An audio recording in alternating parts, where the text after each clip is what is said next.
ये जो बसंत मना रहे हैं ना, ये एक बार ये बात सुन लें, अगर आपका ज़मीर मुतमईन होना कि आपने 500 का गुड्डा खरीदना है या आपने 19,000 की डोर खरीदनी है, पहले ये एक बार बात सुन लें तो आपको हकीकत का पता चल जाएगा कि बसंत कहाँ से निकली, बसंत कैसे ईजाद हुई। बसंत, ये बसंत कब से मनाई जा रही है, किसका त्यौहार है और बसंत क्यों मनाई जाती है सर? अच्छा, बसंत हम भी मनाते रहे हैं, हमें भी नहीं इस चीज़ का पता था, लेकिन जब से ये इसकी हकीकत पे जो पर्दा उठा ना, इसकी हकीकत से पर्दा उठा है कि ये क्यों मनाई जाती है, तो इसमें ये था कि हिंदुओं के दौर में ना एक हिंदू ने ना नबी पाक सल्लल्लाहु अलैहि वसल्लम की शान में गुस्ताखी की। उसने बीबी फातिमा तो ज़हरा रज़ी अल्लाह ताला अन्हा की शान में गुस्ताखी की।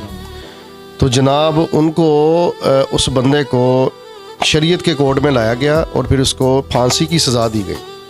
खतरनाक सज़ा जी, ख़तरनाक सज़ा दी गई, वो वासिले जहन्नम हुआ। तो उसके बाद से ये जो हिंदुओं का तरीका ना, उन्होंने उस दिन को इस याद के तौर पर ना ये पतंगबाजी जो है ना त्यौहार मनाना शुरू किया। ये हिंदुओं का त्यौहार है जो बेसिकली हम मुसलमान बड़े जोशो खरोश से मनाते हैं और इस पर बहुत ज़्यादा ख़र्चा करते हैं। अगर यही बात अगर देखी जाए, अगर ईद मिलादुल नबी है तो उस पर बहुत सारे सवालात उठते हैं। सर ये मन घड़त रवायत है कि ये लिखी पड़ी बात है कि आपसे पहले भी आपने कहाँ से ली ये बात, इसका रेफरेंस क्या है, इसका हवाला क्या? इसका हवाला आप YouTube पर जाएं, वहाँ पर उलमा कराम के बयानात इससे भरे पड़े हैं। पहले ये चीज़ें नहीं चलती थी, ना हमें पता था, लेकिन अब जब से ये चीज़ें चलनी शुरू हुई हैं ना, तो इस पे आहिस्ता आहिस्ता वाज़ह होना शुरू हो गया है कि ये कैसे और क्यों मनाया जाता है। चलो जी, ये अगर ये पैगाम पहले गया होता तो शायद आज जो गुड्डा 500 का ना बिकता। अब अगर आप ये भी सोचें ना, देखें बसंत है किसका त्यौहार? बसंत आपका मेरा त्यौहार नहीं है, ये एक हिंदुआना रस्म है। मिसाल के तौर पर अगर आप 11वीं की नियाज दिलवाते हैं तो उसके पीछे कुछ ना कुछ रीज़न है कि यार ये हम फलां वजह से दिलवाते हैं। अगर आप अपना जो है शब मिराज पर इबादत करते हैं या शब बारात पर आप इबादत करते हैं, 27वीं को इबादत करते हैं, शब कदर को तलाश करते हैं, तो पीछे कुछ ना कुछ मुहर्रकात हैं, पीछे कुछ ना कुछ रीज़न है।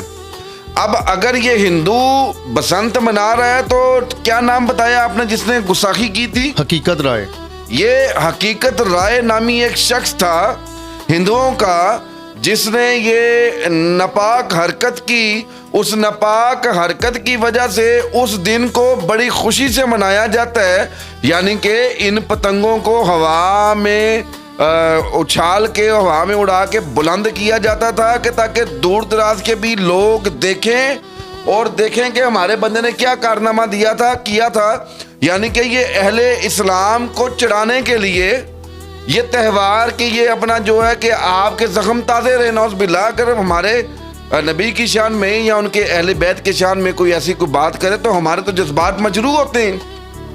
तो ये उनके अहले इस्लाम के जज्बात मजरूह अपना करने के लिए पेचा थे जनाब है गुड्डी बाजी, तो ये अपना वहाँ से ये रस्म निकली। आपका तो ये शेवा ही नहीं है, आपका तो ये काम ही नहीं है, और आप यहाँ पर 500 रुपये की गुड़ियाँ अपना जो है ख़रीद रहे हैं। को खुदा का खौफ करें और खुदा करे कि ये बात आपके सीनों में उतर जाए और आप इसकी तस्दीक करें। तो अगर आप जान के अनजान बन जाए तो फिर मैं आपको कुछ कह नहीं सकता। जिसके लिए नमाज की वैल्यू नहीं है तो उसके लिए इस बात की क्या वैल्यू होगी।